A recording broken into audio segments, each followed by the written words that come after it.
Hola, ¿cómo están? Soy Camilo Lorca Ferrecho de Lotec Inocuidad Alimentaria. Esta vez les quisimos preparar un video de patógenos para que revisemos la última legislación que ha sacado Estados Unidos, donde se enfoca en Listeria monocytogenes, Salmonella y Escherichia coli. Vamos a ver por qué elige esos patógenos y no otros para sus programas de monitoreo. Bueno, para Estados Unidos lo que ellos han vivido en términos de patógenos es que prácticamente la mitad de sus eventos de recall y de brotes de intoxicación alimentaria masivos han sido por listeria o por salmonela. O sea, más del 50% viene de esa fuente y por eso estamos viendo en su legislación actual 2017 el foco de preocupación de ellos es salmonela, listeria y Escherichia coli ya en un segundo lugar bajo ellas.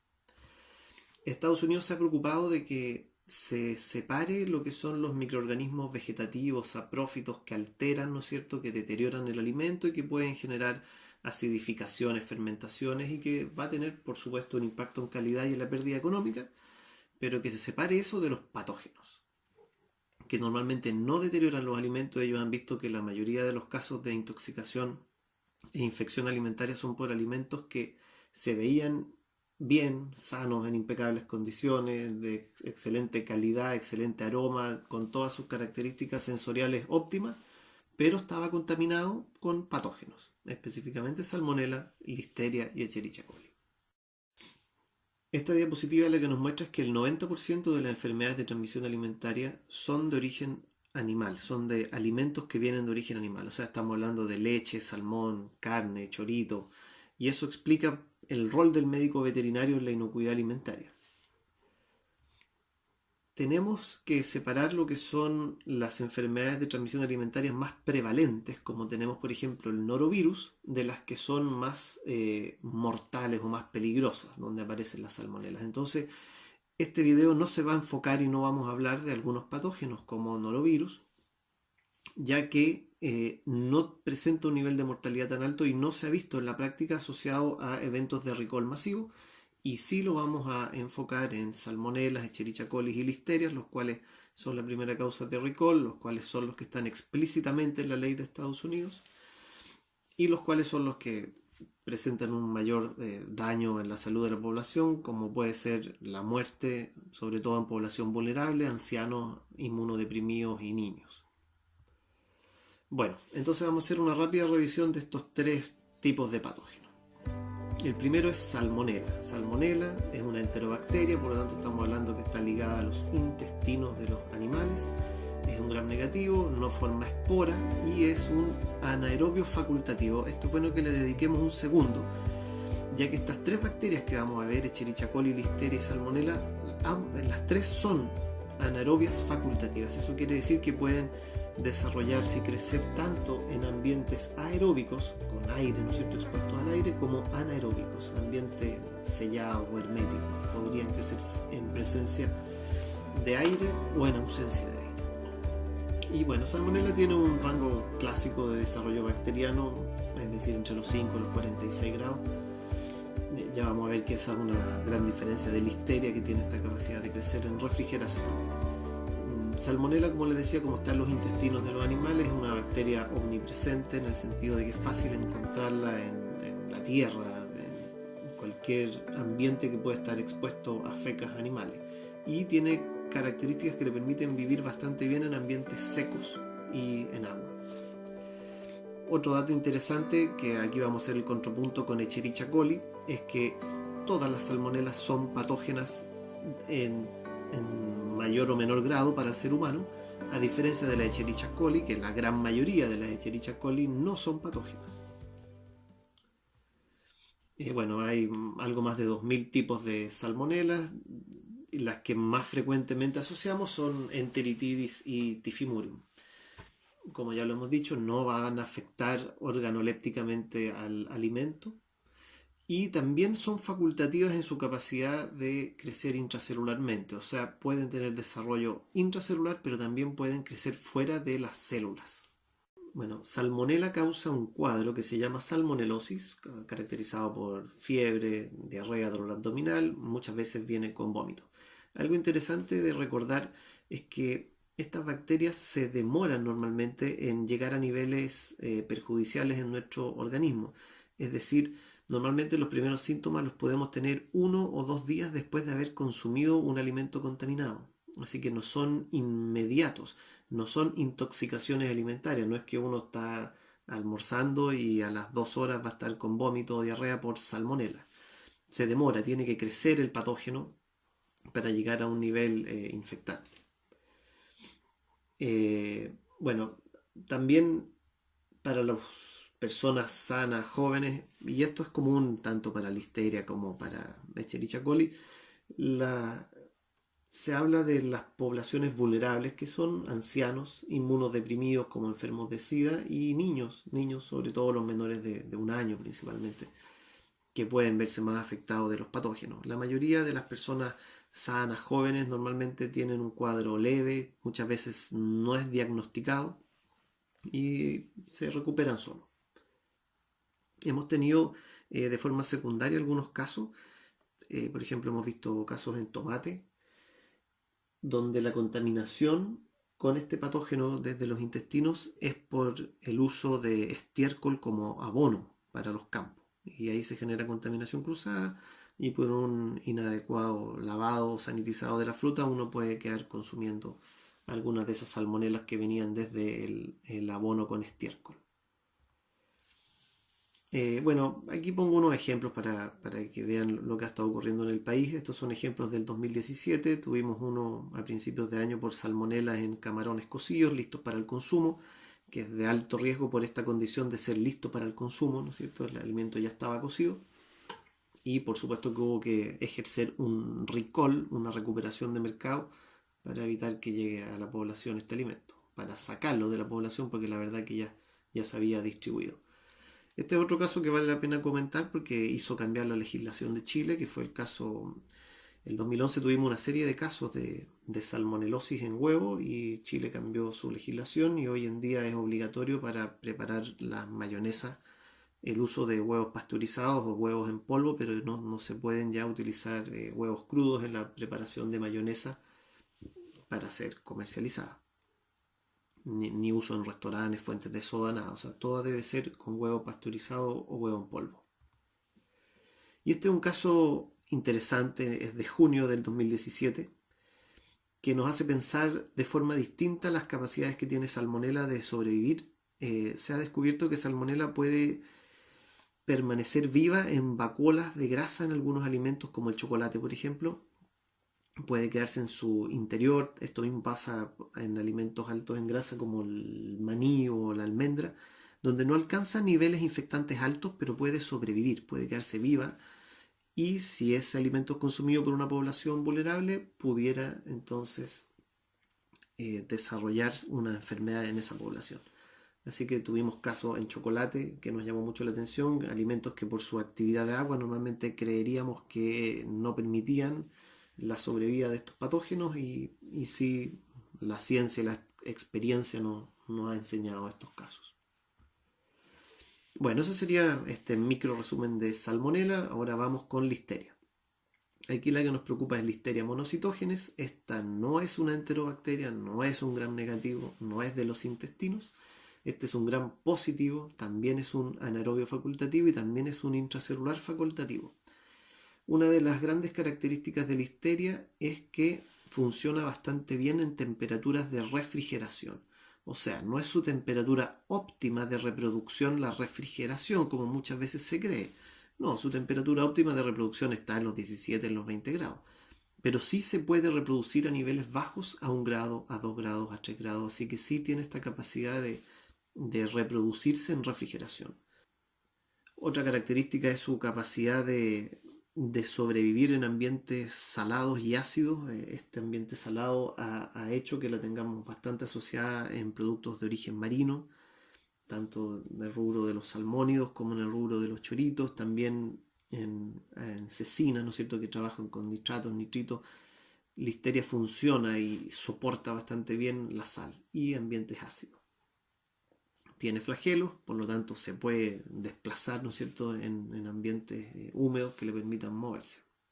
Una de las características de Listeria es su capacidad de formación de biofilms, que es una matriz, ¿no es cierto? Una matriz de distintos polímeros, principalmente colágeno, que ella secreta y segrega entonces una capa a su alrededor de protección. Y ellas generan una matriz, ¿no es cierto?, llena de distintas proteínas, por así llamarlo. No son solo proteínas, son distintos polímeros, pero ellas quedan bajo estas, se recubren y por lo tanto muchas veces uno aplica soluciones de detergente y sanitizantes, las cuales solo remueven parcialmente el biofilms o no remueven nada de este. Y hemos visto también datos de biofilms en acero inoxidable, plásticos e incluso vidrio. Y estamos hablando no solo de superficies de contacto directo permanente con alimentos, sino que también estamos hablando de paredes, pisos, canaletas debajo de las máquinas. Listeria se siente muy cómoda, por así decirlo, en plantas de alimento refrigeradas, húmedas, saladas, donde, como les digo, no es que esa sea su temperatura óptima, la refrigeración, ni que la sal sea óptima para ella, solo que hay muy pocas otras bacterias que le puedan competir en esas condiciones. Entonces, en una planta de alimento que la lavamos, que la desinfectamos, que está refrigerada, que está húmeda, son pocas las bacterias que pueden proliferar.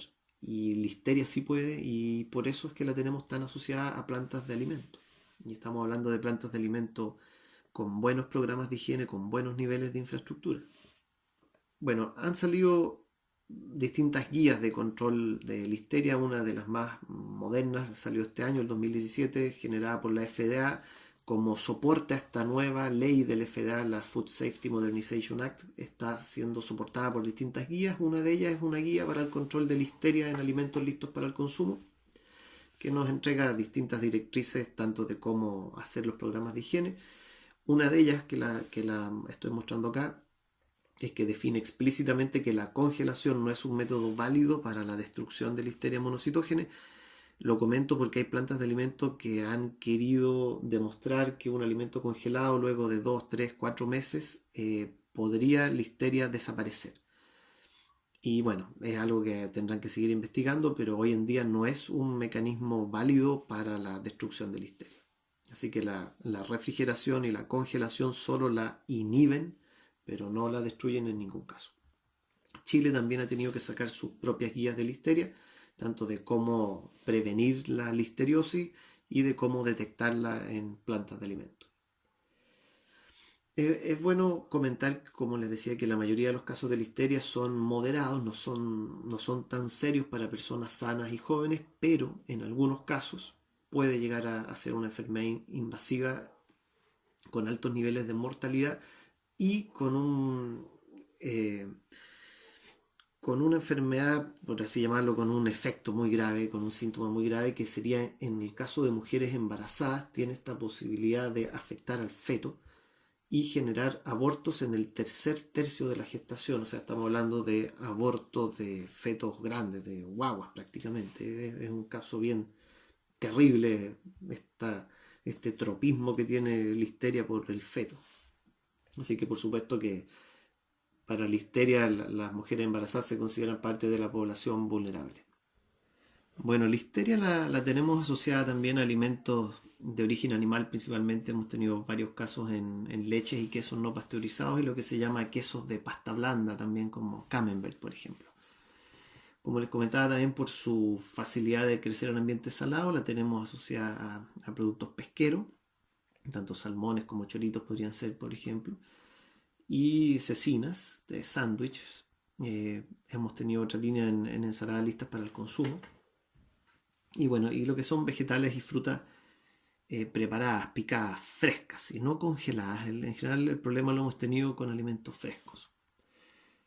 Es muy rara la presencia de Listeria monocitógenes en alimentos que no favorezcan su desarrollo, y es ahí donde tanto Chile como la FDA definen guías de qué sería lo que favorece y no favorece el desarrollo, donde son guías que están totalmente alineadas.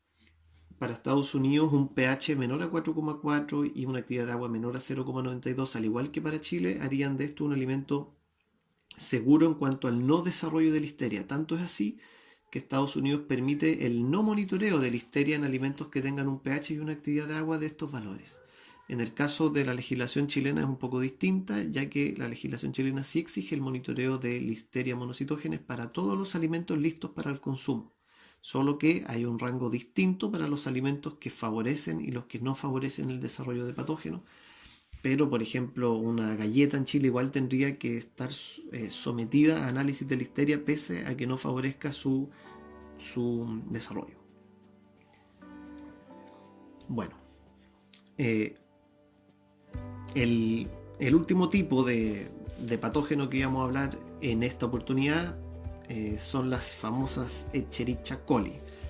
Famosas y numerosas, es una enorme familia de miles de especies distintas. Tenemos que este vuelva a ser una enterobacteria como la salmonela, así que vuelva a estar asociada a los intestinos, es un gram negativo.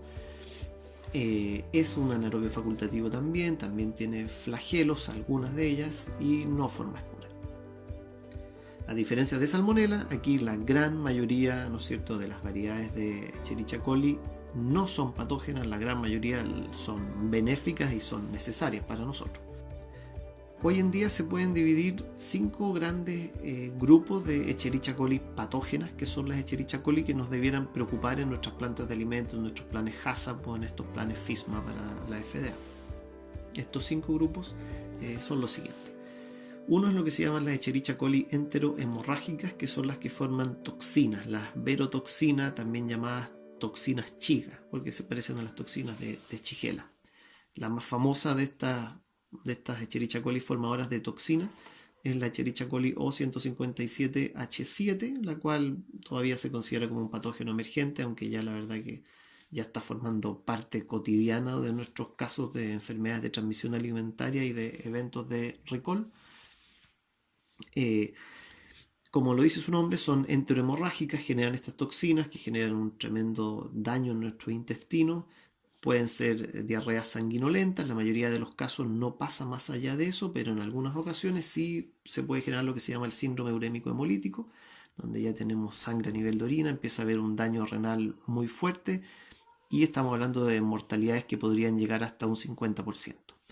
Hemos tenido casos gigantescos de recall, de decenas de miles de toneladas que se han tenido que recuperar por Escherichia coli O157H7, por ejemplo, en carne molida. Bueno, otro grupo que se puede hacer, que este sí es un grupo más reciente, por así llamarlo, es el concepto de enteroagregativas, Escherichia coli enteroagregativas, que esta palabra viene más que nada por el patrón de daño en el endotelio del intestino que generan. También generan toxinas estas, y algunas de esas toxinas se parecen en algunos casos a las toxinas chiga, a las toxinas vero, similar a las enterohemorrágicas. Por lo tanto, sí pueden generar diarrea sanguinolenta y sí podrían eventualmente generar síndrome urémico hemolítico. No es lo más común en las enteroagregativas, pero tuvimos una enteroagregativa muy poderosa que ocurrió en Alemania, que fue este caso de los brotes, ¿no?, que estaban contaminados, contaminación cruzada por esta Escherichia coli, la O104H4, que mató a más de 30 alemanes. Fue un caso muy grande del 2011. Y el tercer tipo de Escherichia coli que generan toxinas son las enterotoxigénicas. Estas ya son toxinas más suaves, no son similares a las verotoxinas o a las chigatoxinas. Estas toxinas generan destrucción del endotelio, normalmente no llega a ser sanguinolenta, así que es una diarrea acuosa, una diarrea que normalmente pasa sola después de unos días. Sí puede ser fuerte y por supuesto que si es población sensible podría llegar a esto ser un caso muy grave, pero normalmente para la gente sana cae en lo que es una diarrea de una moderada severidad, y en muchos casos se le conoce como la famosa diarrea del viajero. Cuando llegan, ¿no es cierto?, turistas a países con niveles de Escherichia coli o con tipos de Escherichia coli distintas a las que ellos tenían en su país de origen. Bueno, ya cuando pasamos a hablar de las Escherichia coli no toxigénicas, de las que no generan toxina, tenemos por ejemplo las enteropatógenas, que se adhieren a nuestras vellosidades intestinales y generan daño en el epitelio intestinal. Esta es una causa muy frecuente de Escherichia coli, o sea, La Escherichia coli enteropatogénica es una causa muy frecuente de diarrea en bebés y es muy raro que genere daño en personas sanas. Y tenemos un caso no muy común que son las Escherichia coli enteroinvasivas. Este tipo de Escherichia coli no genera toxina, pero sí genera un daño en el epitelio intestinal muy fuerte. Podría llegar a haber diarrea sanguinolenta y es tal el daño que pueden haber problemas en el intercambio de calcio, se pierde mucho calcio y se ha visto casos de artritis o arteriosclerosis asociada a este patógeno. No es muy común la presencia de Escherichia coli enteroinvasiva. Bueno, ese era este resumen de las bacterias patógenas que Estados Unidos principalmente se atrevió, por así decirlo, a explícitamente decir, ¿saben qué? A mí ya no me interesa que sigan buscando recuentos de aerobios mesófilos, ni hongos, ni levaduras en el ambiente. Me interesa que tanto en sus productos como en los ambientes estén buscando patógenos. Y dentro de esos patógenos, partamos por los que más nos preocupan, que serían Listeria, Salmonella y Escherichia coli patógenas. Ir a la búsqueda de ellos en los ambientes de las plantas de proceso. Eso sería. Que les vaya muy bien. Hasta la próxima.